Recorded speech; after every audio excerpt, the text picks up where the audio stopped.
He walked into a room with Al Capone, the most feared gangster in America, and conned him out of $5,000, not by lying, not by threatening, and not by running, but by giving him his money back. By being in that single moment, completely disarmed, honest, one sincere and honest move that covered dozens of dishonest ones. Open-hearted gestures of honesty and generosity bring down the guard of even the most suspicious people.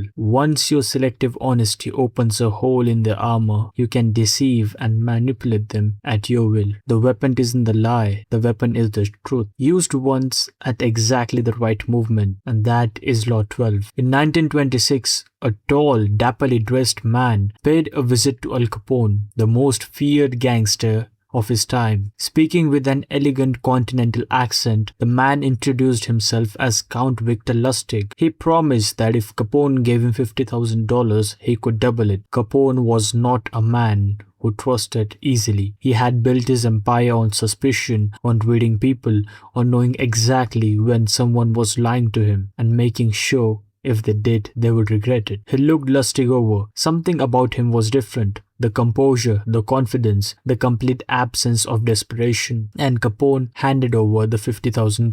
Lustig took the money and left it sitting in a safety deposit box for 60 days. He did nothing with it, made no investments, ran no schemes. On the 60th day, Lustig went back to Capone. He apologized profusely. The deal hadn't fallen through. He had failed. He hadn't backed $1,000, every dollar untouched. Capone stared at him. Every person in his world who had ever held his money had taken something, hidden something, schemed something. That was the law of his world. And this man, this stranger, had given it all back. Capone had already paid Lustig the money to him completely. He dropped his guard and gave Lustig $5,000 just for being honest. Victor Lustig walked out of Al Capone's office with $5,000 he had done nothing to earn, but by being the one honest man in a room full of thieves for exactly 60 seconds. But Lustig didn't stop there. His greatest performance of this law happened on a larger stage. Count Victor Lustig, pulling the biggest con of his career, was about to sell the Eiffel Tower to an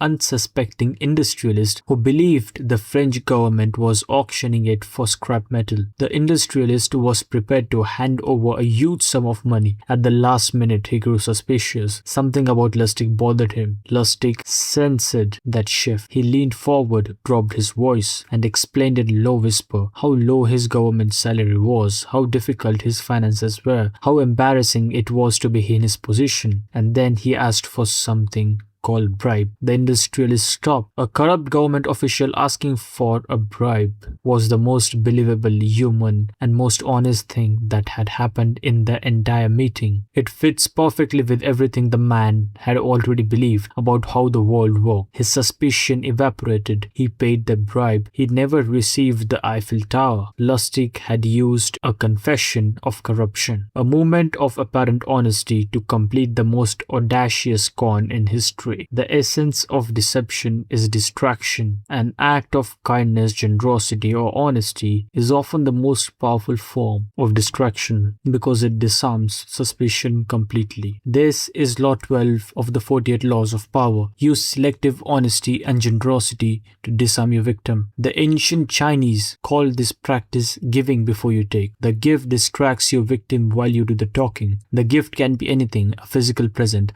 an act of kindness, a favor, or seemingly honest admission. Whatever it takes. Green's insight here is precise and deeply uncomfortable. Few people can resist a gift, even from the most hardened enemy. A gift brings out the inner child in us. It instantly lowers our defenses. Although we often view other people's actions with great cynicism, we rarely see the Machiavellian element hidden inside a gift. The most suspicious person in any room, the one who trusts nobody, the one who questions everything, who has been deceived before, has one blind spot: genuine feeling, honesty. Because the moment someone appears to act against their own interest, to admit a weakness, to return the money they could have kept, to confess something that makes them look bad, the brain stops its threat assessment. It relaxes. It thinks this person doesn't need to manipulate me. They just proved it. That relaxation is the door, and once it opens, everything else walks through it. You have been receiving end of this law more times than you know. The salesperson who tells you the cheaper option is actually better for your needs and earns your complete trust before selling you something far more expensive. If someone believes you're honest from the outset, it takes a great deal to dislodge that belief, which gives you time to get your plans into place. You can build an entire reputation for honesty with a series of small,